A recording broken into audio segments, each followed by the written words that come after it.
A gente sabe que dentro da blockchain do Bitcoin só irão existir no máximo 21 milhões de unidades. E algo vem me chamando a atenção de algumas imagens, né, que estão disponíveis na internet sobre algumas informações em relação ao próprio Bitcoin. Lembrando que esse vídeo não é nenhuma indicação de compra ou venda de ativos, né? Quando se trata de Bitcoin, que é um ativo bastante volátil, né? Eu creio no Bitcoin, eu estou acumulando o máximo de satoshis que eu posso no meu dia a dia. E não que eu esteja, no caso, economizando ao máximo, né? Não estou reduzindo as comidas aqui em casa, estou levando uma vida normal, mas ao invés de eu acumular em real, né, na moeda BRL, eu estou acumulando meu patrimônio em satoshis. E eu vou mostrar aqui na tela do meu computador, né, essas duas informações. E só para deixar claro que são informações, né, da minha cabeça, tá? Da minha, é algo que eu estou vendo, né, e que está me deixando com a pulga atrás da orelha. Então vamos lá. Enquanto isso, aqui temos alguns cristais. E antigamente, né, os cristais tinham o seu valor, como ouro, né, como tem seu valor, diamantes. Só que quanto mais você explora, né, mais você encontra.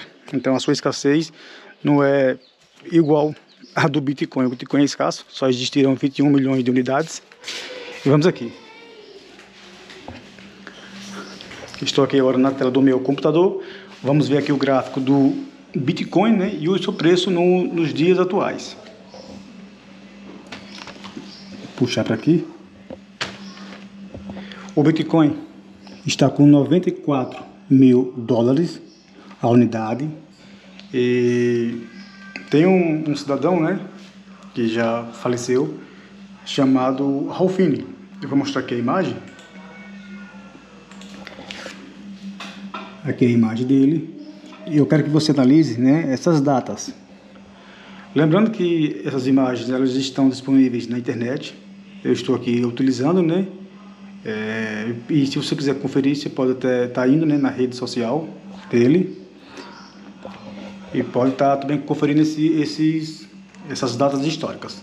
Agora eu vou clicar aqui no e-mail que ele acabou enviando para um grupo, né, lá de pessoas que de fato queriam, né, conhecer, queriam somar, né, para o protocolo do Bitcoin. Observe. Esse aqui é o e-mail que ele enviou, né, eu vou só ampliar aqui o zoom, dia 10 de janeiro de 2009, né? Lembrando que a primeira transação foi dia 3 de janeiro de 2009, então assim, foi um mês, né, um mês de janeiro, isso tem mais ou menos 16 anos, né? Foi um mês bastante agitado para eles, né? A gente não sabemos, né, de fato quem é Satoshi Nakamoto, possa que seja um grupo, né, pequeno de pessoas, digamos no máximo 5 a 6 pessoas, não sei, ou mais, né? Possa que seja Hal Finney, né? Possa que seja outra pessoa, mas aqui tem alguns dados que eu fico um pouco com a pulga atrás da orelha. Observe. Dia 10 de janeiro de 2009, ele falou que o Bitcoin poderia chegar a 10 milhões de dólares a unidade.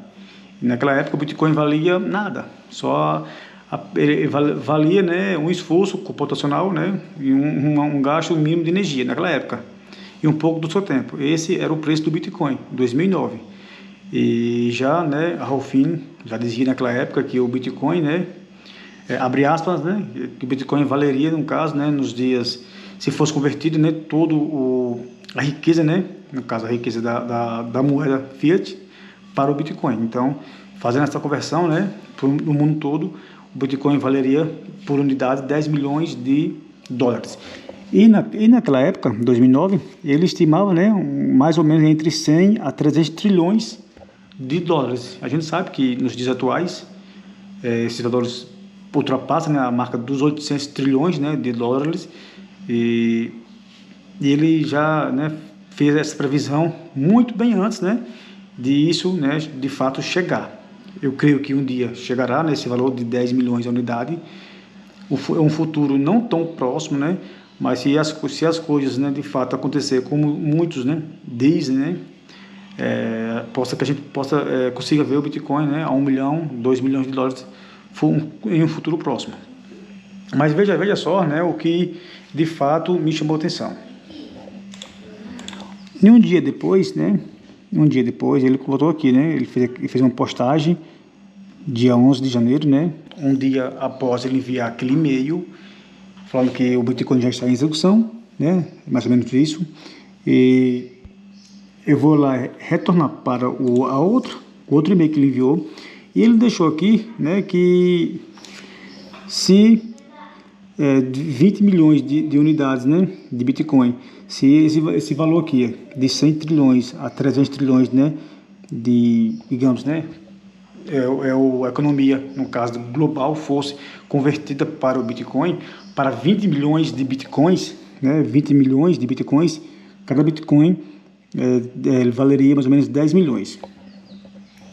E por que a Rolfine colocou 20 milhões de unidades? Seria ele o próprio Satoshi?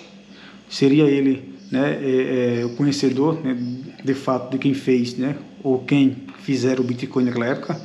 Porque, veja bem, ele colocou 20 milhões de moedas, né, pegou, né, converteu, né, a moeda mundial, né, os valores, né, em unidades, e foram convertidas para 20 milhões de Bitcoins. Aí essa é a dúvida, essa é a questão. Ou ele fez uma conta baseada, né, em 20 milhões, né, mais ou menos, de Bitcoin, né, digamos, hoje digamos, né, os valores somados, né, do mundo todo em valor real mesmo, seria de 900 trilhões de dólares. Ele converteria, no caso, né, dividiria isso para 20 milhões de Bitcoins. Mas por que 20 se a blockchain possuirá 21 milhões? Dá a entender, isso na minha visão, tá? Dá a entender que ele bloquearia, né, ou o Satoshi, ou ele sabia que o Satoshi bloquearia, digamos, mineraria, no caso, né, 21 milhões de moedas, aliás, 1 milhão de moedas, né, guardaria, trancava 7 chaves, e assim ficaria, no caso, né, disponíveis, né, para outros mineradores, né, e outras pessoas, né, comprarem o Bitcoin, 20 milhões de unidades restantes. Eu não sei se deu para entender, eu vou tentar aqui resumir o mais breve possível. Ele fez aqui umas contas, ele dividiu, né, os valores, né, reais no mundo, isso em 2009. Digamos, 300 trilhões de dólares dividido para 20 milhões de Bitcoins. Aí cada Bitcoin custaria, no caso, 10 milhões. Se você está no início de um projeto, né, tem um white paper do Bitcoin, ele teve acesso, teve tudo, né, ele fazia parte daqueles grupos, né, daquele grupo, na verdade, né, em específico, onde Satoshi, né, enviava alguns e-mails, né, dava algumas instruções, também pedia algumas instruções, né, para a realização da blockchain, e de fato ele simplesmente, né, enviar um e-mail desse tamanho aqui, que é um e-mail bastante calculado, bastante pensado, no caso, ele pensou bem, né, antes de enviar, e de fato, eu não sei se ele quis deixar aqui uma pista desses 20 milhões de moedas, né, ele enviou um dia antes dessa postagem aqui, né, na sua rede social, que foi dia 11 de janeiro. Esse e-mail aqui foi dia 10 de janeiro, tá? Dia 10 de janeiro de 2009. E de fato, eis a pergunta, né? Seria Rolfine o próprio Satoshi? É complicado, né? Assim, hoje, né, o impacto, né, na sociedade em relação ao Bitcoin seria quase, digamos que minúsculo em relação, né, à adoção que o Bitcoin está tendo. Tá? Mas se Satoshi aparecer, digamos, né, e pegasse os seus 1 milhão de Bitcoins, tudo bem, né? A blockchain, o Bitcoin permaneceria em pé, vivo, né, porque já está 16 anos já enraizado dentro do sistema atual. Então, na minha visão, possa que seja o Rolfine o próprio Satoshi, ou o Rolfine, ele simplesmente, né, sabia, né, de Satoshi, ou um grupo de pessoas que estava por trás, né, desses e-mails, em relação, né, a essa conta que ele fez, pegar a economia, né, converter em Bitcoin em 20 milhões de unidades. A gente sabe, né, que são 21 milhões são 21 milhões de bitcoins. Então, é uma dúvida, né, assim, que não terá tanto impacto para mim, tá? Então é só uma questão mesmo de você ficar se perguntando, né? Porque ali ele poderia muito bem colocar, né, pegar a economia global, converter em 21 milhões de unidades, mas dá a entender que ele sabia que Satoshi, no caso, teria, né, possuiria 1 milhão de bitcoins, né, deixaria guardados como uma proteção, não sei. Ou então, né, ele sabia que, ou ele mesmo, né, já sabia que ia ter, né, esses valores, né, em carteira. E são, né, praticamente, né, 16 anos, né, que essas carteiras, né, essa carteira possui mais de 1 milhão de bitcoins, está intacta, guardada, e o mistério continua, mas que permaneça dessa forma, né, que o Bitcoin, né, cruze gerações e gerações, e vamos fazer nossa parte, vamos acumular o máximo que a gente puder, porque os dias, né, que estão por virem aí, né, os dias futuros, a gente não sabe, né, só sabemos que são dias de incertezas. A gente está vendo aí tudo acontecer, tecnologia chegando, inteligência artificial, mas o Bitcoin está aí. O Bitcoin é uma tecnologia, né, dá a entender que ele veio do futuro, né, para nos proteger.